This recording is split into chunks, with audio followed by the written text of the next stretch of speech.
Next question क्या है, the value of g reduce to half of its value at the surface of the earth at a height h। तो आप देखो, यहाँ पर ये बात कर रहे हैं कि कितनी हाइट पर सरफेस ऑफ द अर्थ की वैल्यू की हाफ हो जाएगी ग्रेविटेशनल फील्ड की वैल्यू। सरफेस ऑफ द अर्थ पर कितनी है जी, उससे हाफ हो जाए तो बहुत कम यहाँ पर हो चुकी है, मतलब हाफ हो चुकी है, बहुत कम हो चुकी है। इसका मतलब हम यहाँ पर अप्रोक्सीमेशन का यूज़ नहीं करेंगे। अब देखिए यहाँ पर कैसे करेंगे इस क्वेश्चन को, अप्रोक्सीमेशन का यूज़ नहीं करना, क्योंकि ग्रेविटेशनल फील्ड की वैल्यू हल्की सी कम नहीं हुई, बहुत ज़्यादा कम हो गई। कितनी हो गई, हाफ हो गई जस्ट। तो हाइट किससे पूछ रहा है यहाँ पर, सरफेस से हाइट पूछ रहा है। तो ये रहा हमारा सेंटर ऑफ द अर्थ, ये है रेडियस ऑफ द अर्थ, इसका मास मान लेते हैं m। और यहाँ से इस पॉइंट पर, इस पॉइंट P पर हमसे क्या पूछा गया है, यहाँ पर g की वैल्यू पूछी गई है, जो कि है g dash is equal to g/2, half हो गई। ठीक है। अब ये हाइट जो है वो मान लेते हैं सरफेस से कितनी है, h हाइट है, तो सेंटर से कितनी हो जाएगी, r। सेंटर से कितनी हो जाएगी, r।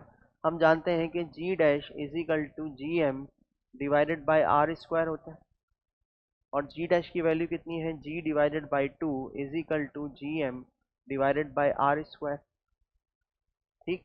g की वैल्यू है सरफेस पर एक्सेलरेशन ड्यू टू ग्रेविटी की वैल्यू, जो कि कितनी आ जाएगी, gm divided by r square. r क्या है, रेडियस ऑफ द अर्थ, और यहाँ पर ये 1/2 पहले से ही था, 1/2 पहले से था। इसको मैं थोड़ा सा इधर लिख देता हूँ, ये हो जाएगी half into gm divided by r square.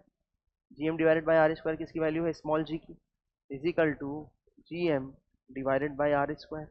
gm से gm कैंसिल आउट हो गए, तो r इज इक्वल टू कितना हो गया, r is equal to √2 of r। r is equal to √2 of r। ये जो स्मॉल r आया ये सेंटर से दूरी है, ये जो स्मॉल r आया ये सेंटर से दूरी है, जबकि हमें हाइट निकालनी थी सरफेस से। तो हम जानते हैं कि r इज इक्वल टू होता है कैपिटल R प्लस h, इसलिए h इज इक्वल टू हो जाएगा small r minus capital R। Small r कितना आया, √2 ऑफ r माइनस r, इसलिए h is equal to r √2 minus 1। ये हमारा क्या होगा, रिजल्ट होगा। सरफेस से इतनी हाइट पर हमारा एक्सेलरेशन ड्यू टू ग्रेविटी की वैल्यू जो है वो हाफ हो जाएगी। तो ऑप्शन डी हमारा करेक्ट ऑप्शन होगा। यहाँ अप्रोक्सीमेशन का यूज बिल्कुल नहीं करना।